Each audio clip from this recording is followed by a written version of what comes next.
শীতের সময় হাঁসের মাংস কিন্তু খুবই লোভনীয় একটা খাবার। আর এই হাঁসের মাংসটা যদি কতগুলো টিপস সহকারে রান্না করা হয় তাহলে কিন্তু হাঁসের মাংসের কালারটা যেমন সুন্দর হয় আর খেতে হবে দুর্দান্ত।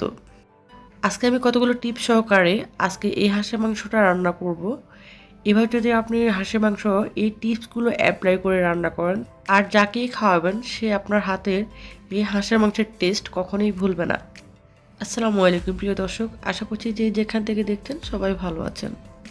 তো কথা না বাড়িয়ে চলে যাই সবচেয়ে সেরা স্বাদে এই মজাদার রান্নার রেসিপিতে। এখানে একটা হাঁস আমি কেটে ভালো করে ধুয়ে নিয়েছি। তো অবশ্যই হাঁসটাকে কিন্তু একদম আস্ত থাকা অবস্থায় একটু পুড়িয়ে নিতে হবে। তারপর একটা ফ্রাই প্যানের মধ্যে দিয়ে দিয়েছি পরিমাণ মতো তেল। তারপর এখানে দিয়ে দিয়েছি গরম মশলা, কয়েকটা এলাচ, দারচিনি, তেজপাতা, লবঙ্গ। এই গরম মশলাগুলো তেলের মধ্যে এখন দিয়ে দিব। আমি যে টিপসগুলো অ্যাপ্লাই করে এই হাঁসের মাংসটা রান্না করব, এই টিপসগুলো আমি পুরো রান্নাতে একটা একটা করে বলবো। আশা করছি এই টিপসগুলো আপনাদের অনেক ভালো লাগবে। আর এই হাঁসের মাংসটা আসলে যারা আমার হাতে খেয়েছেন তারা কিন্তু খুবই প্রশংসা করেছেন, ইভেন রেসিপিও জানতে চেয়েছেন। তো তাদের উদ্দেশ্যেই এই ভিডিওটা দেওয়া। তো এখন আমি পেঁয়াজটা দিয়ে দিলাম। পেঁয়াজটা যখন হালকা একটু ব্রাউন কালার হয়ে আসবে তখন আমি দিয়ে দিয়েছি দুটো টমেটো আর দিয়ে দিয়েছি কাঁচামরিচ। দিয়ে এগুলোকে জাস্ট কয়েক সেকেন্ড নেড়ে তারপর এখানে দিয়ে দিয়েছি। তারপর এখানে আমি দিয়ে দিব জিরা বাটা। এটা কিন্তু আমি পাটায় বেটে নিয়েছি, আপনারা চাইলে ব্লেন্ডার করে দিতে পারেন। এখানে জিরা এবং গোলমরিচ মিক্সড করে আমি বেটে নিয়েছি। তো হাঁসের মধ্যে কিন্তু গোলমরিচের ঝালটা কিন্তু খুবই ভালো লাগে। তো এখানে আমি 2 টেবিল চামচ দিয়েছি জিরা বাটা। তারপরে দিয়ে দিব রসুন বাটা। এখানে আমি দিয়ে দিয়েছি 2 টেবিল চামচ রসুন বাটা। আপনারা যখন হাঁস রান্না করবেন তখন অবশ্যই জিরার সাথে গোলমরিচ বেটে দিবেন। তারপরে দিয়ে দিব আদা বাটা। এখানে আমি 2 টেবিল চামচ একদম উঁচু উঁচু করে আদা বাটা দিয়েছি। তবে হাঁস রান্নার ক্ষেত্রে কিন্তু একটু মশলাটা একটু নর্মালি যে আমরা মাংসটা রান্না করি তার থেকে একটু বেশি পরিমাণে দিতে হবে। তারপরে দিয়ে দিয়েছি ধনিয়া পাউডার 1 টেবিল চামচ। তারপরে দিয়েছি গরম মশলা পাউডার 1 টেবিল চামচ। তারপরে দিয়েছি লবণ। আমি লবণটা আসলে 1 টেবিল চামচ দিয়েছি, পরে লাগলে অ্যাড করে নিব। তারপরে দিয়ে দিয়েছি 1 টেবিল চামচ রেড চিলি পাউডার। এখন আমি দিয়ে দিব সামান্য একটু পানি যাতে আমার মশলাটা নিচে না লেগে যায়। তারপরে দিয়ে দিব 2 টেবিল চামচ হলুদ। তো আমার এক এক করে সবগুলো মশলা দেওয়া শেষ। এখন আর এই মশলাটাকে আমি ভালো করে কষিয়ে নিব। তো এই মশলাটাকে ভালো করে 4 থেকে 5 মিনিট ভালো করে কষিয়ে নিতে হবে। এই মশলাটা যদি ভালো করে কষানো হয় তাহলে কিন্তু এই মাংসের টেস্ট অনেকটা বেড়ে যায়। তো এখানে আমার মশলাটা কষানো শেষ। এখন আমি একে একে করে মাংসগুলোকে সব দিয়ে দিব, দিয়ে ভালো করে উল্টিয়ে পাল্টিয়ে নেড়ে দিব। তো এই হাঁসটা রান্না করার সময় কিন্তু আমি পরিমাণ মতো তেল দিয়েছি, দেখুন তেলটা কতটুকু হয়েছে। তো এখন আমি ঢাকনা দিয়ে দিয়েছি। এই হাঁসটার মধ্যে কিন্তু প্রচুর তেল হয়েছে। তো দেখুন তেলটা কিন্তু এই যে বের হয়ে আসতেছে। যে হাঁসের তেল বেশি হয় ওই হাঁসের মাংসের টেস্ট সবচেয়ে বেশি হয়। তো এটাকে আমি ভালো করে কষিয়ে নিব। এই মশলাতে এমনভাবে কষিয়ে নিব যাতে মশলার মধ্যে 50% সিদ্ধ হয়ে যায়।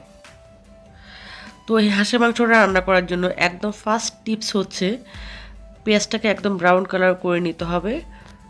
তারপর মশলাটাকে ভালো করে কষিয়ে নিতে হবে। যখন মশলাগুলো সবগুলো দেওয়া হবে তেলের মধ্যে, সব মশলাকে মিনিমাম 4 থেকে 5 মিনিট ভালো করে কষিয়ে নিতে হবে। আর অবশ্যই যে আদাটা ইউজ করবেন, আমার এই হাঁসের মাংস সবচেয়ে টেস্ট কিন্তু সবচেয়ে বেশি আসে যেটার কারণে সেটা হচ্ছে যে আমি কিন্তু সবসময় হাঁসের মধ্যে দেশি যে আদাটা ওই আদাটা ইউজ করি। দেশি আদা দিলে কিন্তু হাঁসের মাংসের টেস্ট সবচেয়ে বেশি হয়। আর অবশ্যই জিরা যে দিবেন এই জিরাটা অবশ্যই চেষ্টা করবেন পাটায় বেটে দেওয়ার জন্য। আর জিরার সাথে অবশ্যই গোলমরিচ বেটে দিবেন। এতে করে যে গোলমরিচের ঝালটা হাঁসের মধ্যে সবচেয়ে বেশি ভালো লাগে। আর এটা কিন্তু গোলমরিচের কারণে কালারটা খুবই সুন্দর আসে। হাঁসটাকে মশলার মধ্যে দেওয়ার পরে এটাকে ভালো করে কষাতে হবে, যাতে এমনভাবে কষাতে হবে যেন 50% এই কষানো হয়ে যায়। এতে করে এই হাঁসের মাংসের মধ্যে একদম মশলাটা খুব সুন্দরভাবে ঢুকে আর এটা খেতেও খুবই ভালো লাগে। এই মশলার মধ্যে যদি ভালো করে কষানো না হয় হাঁসটা, তাহলে কিন্তু দেখবেন যে তাড়াতাড়ি করে পানি দিয়ে দিলে তাহলে দেখবেন যে হাঁসটার কালারটা কিন্তু সাদা সাদা হয়, একদম কালো কালো আসে না, সাদা সাদা কালার হয়। এতে করে কালারটা কিন্তু খুব একটা সুন্দর হয় না। তো মশলাটার মধ্যে ভালো করে যদি কষানো হয় তাহলে কিন্তু এটা কালারটা কিন্তু খুব সুন্দর আসে। তো আমি কিন্তু এই হাঁসটাকে ভালো করে কষিয়ে নিয়েছি, দেখুন তেলটা কিন্তু ছেড়ে ছেড়ে দিয়েছে, একদম ভালো করে কষিয়ে নিয়েছি। কষিয়ে তারপর আমি এখানে দিয়ে দিব গরম পানি। তবে অবশ্যই এই হাঁসটা রান্না করার সময় কিন্তু গরম পানি ইউজ করতে হবে। গরম পানি যদি দেওয়া হয় তাহলে এটা কিন্তু টেস্ট খুবই ভালো আসে, আর যদি ঠান্ডা পানি দেওয়া হয় তাহলে কিন্তু টেস্টটা খুব একটা ভালো আসে না, একদম ফাঞ্চা ফাঞ্চা মনে হয়। যারা আমার কাছে এই হাঁসের রেসিপিটা জানতে চেয়েছেন তাদের উদ্দেশ্যে বলছি, এই হাঁসের মাংস যখন রান্না করবেন, আমি যে টিপসগুলো অ্যাপ্লাই করে রান্না করেছি, এই টিপসগুলো অ্যাপ্লাই করে যদি রান্না করেন আপনার এই হাঁসের মাংস হবে একদম বেস্ট। তো আমি অন্য পাশে গরম পানি বসিয়ে দিয়েছি, সেই গরম পানিটা এখন দিয়ে দিয়েছি। তবে অবশ্যই গরম পানিটা একবারে দিয়ে দেবেন না, যেহেতু আমি কষানো অবস্থায় 50% সিদ্ধ করে নিয়েছি। এখন এই মাংসটা ফুললি কুক করার জন্য যে পানিটা আমি নিয়েছি গরম করেছি, ওই পানিটা আমি হাফ দিয়েছি আর হাফ দিব পরে।